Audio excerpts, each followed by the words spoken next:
നമസ്കാരം. തലസ്ഥാന നഗരി കണ്ട എക്കാലത്തെയും വലിയ ജനസമുദ്രത്തിനാണ് വി.ഡി. സതീശൻ സർക്കാരിൻ്റെ സത്യപ്രതിജ്ഞാ ചടങ്ങ് സാക്ഷ്യം വഹിച്ചത്. ഇന്നത്തെ സത്യപ്രതിജ്ഞാ വേദിയിൽ നിറസാന്നിധ്യമായി ഡോക്ടർ കെ വാസുകി IAS ഇടപെടലും ഏറെ ശ്രദ്ധിക്കപ്പെട്ടു. ചടങ്ങിലെ ഔദ്യോഗിക ഭരണനിർവഹണ ചുമതലകൾ കൃത്യമായി ഏകോപിപ്പിച്ചുകൊണ്ട് അവർ വേദിയിലുടനീളമുണ്ടായിരുന്നു. പുതിയ മന്ത്രിമാർക്ക് ഒപ്പിടാനുള്ള രജിസ്റ്ററുകളും ഔദ്യോഗിക രേഖകളും എത്തിക്കുന്നതിലും പ്രോട്ടോകോൾ പാലിച്ചുകൊണ്ട് ചടങ്ങുകൾ നിയന്ത്രിക്കുന്നതിലും ഡോക്ടർ കെ വാസുകി IAS പ്രധാന പങ്കുവഹിച്ചു. മുഖ്യമന്ത്രിയുടെയും മറ്റ് പുതിയ മന്ത്രിമാരുടെയും സത്യപ്രതിജ്ഞാ ചടങ്ങുകൾ സുഗമമായി നടക്കുന്നുവെന്ന് ഉറപ്പാക്കാൻ വേദിയിൽ ഉദ്യോഗസ്ഥ നിരയിൽ മുൻപന്തിയിൽ തന്നെ അവരുണ്ടായിരുന്നു.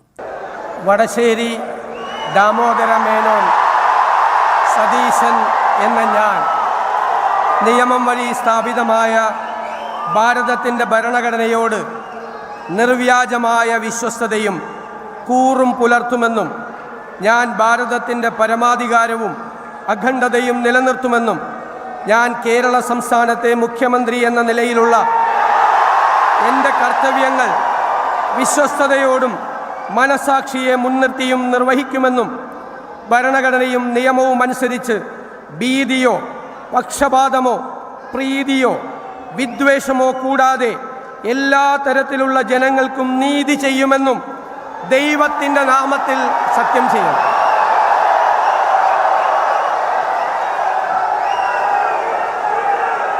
തൻ്റെ നിലപാടുകളിലൂടെയും ഭരണനിർവഹണത്തിലൂടെയും ഏറെ ജനശ്രദ്ധയും പ്രശംസയും പിടിച്ചുപറ്റിയ വ്യക്തിയാണ് ഡോക്ടർ കെ വാസുകി IAS. പൊതുവിദ്യാഭ്യാസ സെക്രട്ടറി ആയിരുന്ന ഡോക്ടർ കെ വാസുകിയെ ഗവർണറുടെ സെക്രട്ടറിയായി നിയമിച്ചത് 2 ആഴ്ചയ്ക്ക് മുൻപാണ്. പുതിയ സർക്കാരിൻ്റെ സത്യപ്രതിജ്ഞ അടക്കമുള്ള ചടങ്ങുകൾ നടക്കേണ്ടതിനാൽ സെക്രട്ടറിയെ നിയമിക്കണമെന്ന് ലോക് ഭവൻ ചീഫ് സെക്രട്ടറിയോട് ആവശ്യപ്പെട്ടതിൻ്റെ അടിസ്ഥാനത്തിലാണ് നിയമനം നൽകിയത്. ഡോക്ടർ കെ വാസുകി മലയാളികൾക്കേറെ സുപരിചിതയാണ്. ശുചിത്വ മിഷന് നേതൃത്വം കൊടുത്തതിലൂടെയും ശ്രദ്ധേയയാണ്. തിരുവനന്തപുരം ജില്ലയുടെ കളക്ടർ എന്ന നിലയിൽ ജനപ്രീതിയും ആദരവും നേടിയിട്ടുണ്ട്. 2018 വെള്ളപ്പൊക്ക ബാധിതർക്ക് ആശ്വാസം എത്തിക്കാൻ വിശ്രമമില്ലാതെ പ്രവർത്തിച്ച് മലയാളി മനസ്സിലിടം നേടിയിട്ടുണ്ട്. കാർഷിക മേഖലയിൽ മാറ്റങ്ങൾക്ക് തുടക്കം കുറിക്കുകയും വ്യത്യസ്ത മാതൃകകളെ പരിചയപ്പെടുത്തുകയും ചെയ്തിട്ടുണ്ട്. സിവിൽ സർവീസ് പരീക്ഷയിൽ തമിഴ്നാട്ടിൽ ഒന്നാമതെത്തി മെഡിക്കൽ വിദ്യാഭ്യാസം പൂർത്തിയാക്കി IAS നേടി ഭരണരംഗത്ത് കഴിവിൻ്റെ കയ്യൊപ്പ് ചാർത്തിയ മിടുക്കിയായ ഒരു ഉദ്യോഗസ്ഥ തന്നെയാണ് doctor K Vasuki IAS. Thiruvananthapuram കളക്ടറായിരിക്കെ പ്രളയകാലത്ത് യുവജനങ്ങളുടെ പ്രത്യേക ബ്രിഗേഡ് രൂപീകരിച്ച് നടത്തിയ ദുരിതാശ്വാസ പ്രവർത്തനങ്ങളും ദുരിതബാധിത പ്രദേശങ്ങളിലേക്ക് ഭക്ഷണവും വസ്ത്രങ്ങളും മെഡിക്കൽ കിറ്റുകളും എത്തിക്കാൻ നടത്തിയ ശ്രമങ്ങളും ഏറെ ജനശ്രദ്ധ പിടിച്ചുപറ്റിയിരുന്നു. ഫയലുകളിലെ ചുവപ്പുനാടകൾ ഒഴിവാക്കി കാര്യങ്ങൾ വേഗത്തിലാക്കാനും അവർ ഇടപെടൽ നടത്തിയിരുന്നു. സോഷ്യൽ മീഡിയയിലൂടെ ജനങ്ങളുമായി നേരിട്ട് സംവാദിക്കാനും അവർ സമയം കണ്ടെത്തിയിട്ടുണ്ട്. കുട്ടികളുടെയും സ്ത്രീകളുടെയും അവകാശങ്ങൾക്കും ക്ഷേമത്തിനുമായി വിവിധ പദ്ധതികൾ നടപ്പിലാക്കുന്നതിലും അവർ പലപ്പോഴും മുൻകൈ എടുത്തിട്ടുണ്ട്. അതേസമയം ഇന്ന് വലിയ ജനസമുദ്രത്തിനാണ് തലസ്ഥാന നഗരി സാക്ഷ്യം വഹിച്ചത്. അണക്കെട്ട് പൊട്ടി ജലമൊഴുകും പോലെയാണ് തിരുവനന്തപുരം സെൻട്രൽ സ്റ്റേഡിയത്തിലേക്ക് UDF പ്രവർത്തകർ ഇന്ന് ഇരച്ചെത്തിയത്. രാവിലെ 7 മണിക്ക് മുൻപ് തന്നെ തുടങ്ങിയ ജനപ്രവാഹം ഒടുവിൽ നിയന്ത്രണാതീതമായ അവസ്ഥയിലേക്ക് കാര്യങ്ങൾ എത്തിക്കുകയായിരുന്നു. മുൻകൂട്ടി നിശ്ചയിച്ച സുരക്ഷാ മാനദണ്ഡങ്ങളും നിയന്ത്രണങ്ങളും പാടെ തകർത്തുകൊണ്ട് VVIP കസേരകളിലേക്ക് വരെ കോൺഗ്രസ് പ്രവർത്തകർ തള്ളിക്കയറുന്ന കാഴ്ചയ്ക്കും വേദി സാക്ഷ്യം വഹിച്ചു.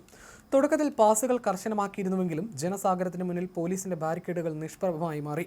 VVIPകൾക്കും ജനപ്രതിനിധികൾക്കുമായി മാറ്റിവെച്ച മുൻനിര കസേരകളിലേക്ക് പ്രവർത്തകർ ഇരച്ചുകയറി. തുടർന്ന് സീറ്റുകൾ കൈക്കലാക്കി.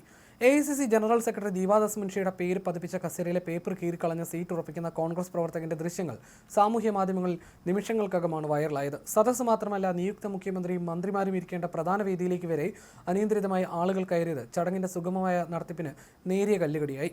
ഈ കടുത്ത പ്രകോപന സാഹചര്യത്തിലും തികഞ്ഞ ആത്മസംയമനത്തോടെയും ക്ഷമയോടെയും പെരുമാറിയ കേരള പോലീസിന്റെ നിലപാടും വലിയ രീതിയിൽ കയ്യടി നേടി.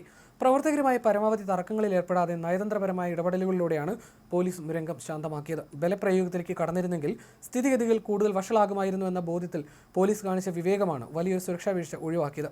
രാവിലെ 10 മണിക്ക് കൃത്യമായി ആരംഭിക്കേണ്ടിയിരുന്ന ചടങ്ങുകൾ അപ്രതീക്ഷിത തിരക്ക് കാരണം 15 മിനിറ്റോളം വൈകിയാണ് ആരംഭിച്ചത്. കനത്ത സുരക്ഷാ വെല്ലുവിളികൾ ഉയർത്തിയ ചടങ്ങായിരുന്നിട്ടും വലിയ അനിഷ്ട സംഭവങ്ങളൊന്നുമില്ലാതെ വി.ഡി. സതീശൻ സർക്കാരിൻ്റെ പ്രഥമ ചടങ്ങ് പൂർത്തിയായതിൻ്റെ ആശ്വാസത്തിലാണ് തലസ്ഥാനത്തെ പോലീസ് ഉദ്യോഗസ്ഥരും മറ്റുദ്യോഗസ്ഥരും എല്ലാം തന്നെ.